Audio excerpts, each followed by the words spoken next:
Hey, High Tides. If you didn't know, famous actress Gina Carano was fired from the famous TV show, The Mandalorian, for expressing her political opinion on social media. This brought a lot of controversy in whether her being fired was warranted or not. Both sides in this controversy are pointing out different details of this scenario and using it to disprove the other. This controversy is also bringing up a bigger idea. Should a worker's expression of his or her political opinion affect their employment? To try to stay as neutral as possible, we will cover both sides and give their general arguments. To begin, let's look at it from this perspective. When working at Disney, or any company for that matter, you represent the company's morals and values. This is uninventable in today's society, where everyone is connected. We live in a society. We live in a society. Should one's political opinions affect their employment? I think it depends on how they voice their political opinion. I guess mainly if you represent a company, I guess your political opinions do matter. I think that really depends on how radical they are and what they're willing to do. But if it's, pretty surface level, no. Let's say your political opinion had to do with, let's say, abortion rights.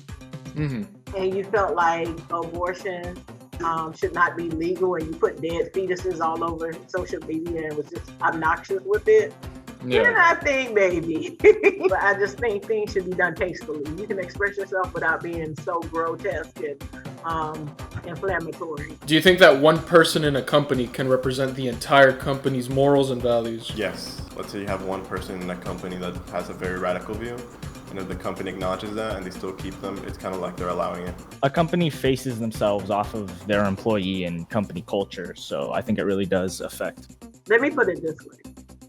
A lot of companies have vision statements, and they expect the employees to move their vision forward and abide by their vision statement. Now, do all employees do that? Typically not. Do I think one person should bear the burden and the weight of that? I really don't, but the president of the company typically does when they're representing the company. So I would say if it's the president, I think that person should be demonstrating the values of the company, but I don't think one person carries all that weight outside of that role. What is freedom of speech in your opinion? It's the ability to say things, but still receive consequences. The ability to be able to say what you want to say when you want to say it, but I think a line is drawn when your free speech infringes on me. Am I right? Freedom of speech is the ability to say what you want and have others respond with what they think as well, whether they agree or disagree. And you also have to respect their right for them to say whatever they want. You have the ability of free speech. You can say whatever you want to say. I don't really care as long as, it doesn't infringe on me. What isn't freedom of speech? When it limits others, so in a way. Freedom of speech is very different from hate speech. There's many things that you can't say when you're at a certain level or in a certain position because it might be inappropriate, instill fear in the public, or it might cause people to inflict harm on others. Freedom of speech stops being freedom of speech when you have to adhere to someone's rules that they have no authority over. Like for a company or a service, for example, you may not say these things, and that's completely fine because that's their company and they have the right to tell you to do that. If you're just out and about in public, however, that's where things really start to change. Would you say the event at the Capitol is an example of freedom of speech? I think that's an example of an insurrection. I think that's freedom of speech going too far. Okay. They're no longer speaking, they're acting, they're invading the Capitol, they're endangering lives, they're threatening people, they're beating people, they're killing people.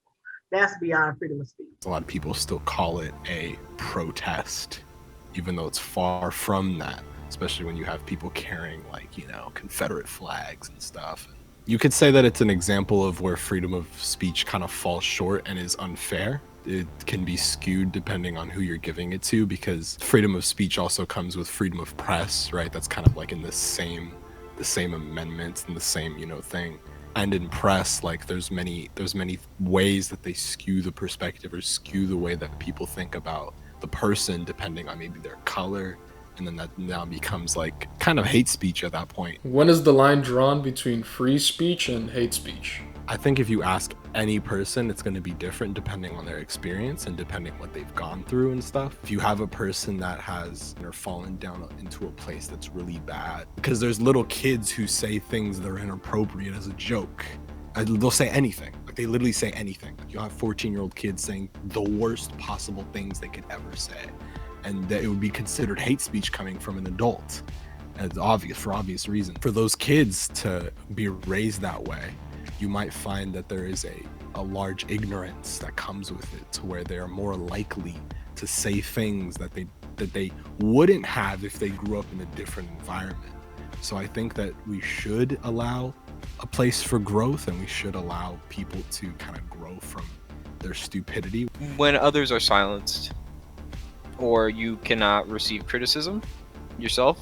I think that really depends on who you're addressing, because everybody has different opinions of where the line should be drawn. So I think we should be respectful and respect the other person and where they think the line is drawn when you're addressing them. When your speech is demeaning another culture, race, ethnicity person to the point where you're talking derogatory about them, threatening their life, their security, their person, that's hate speech.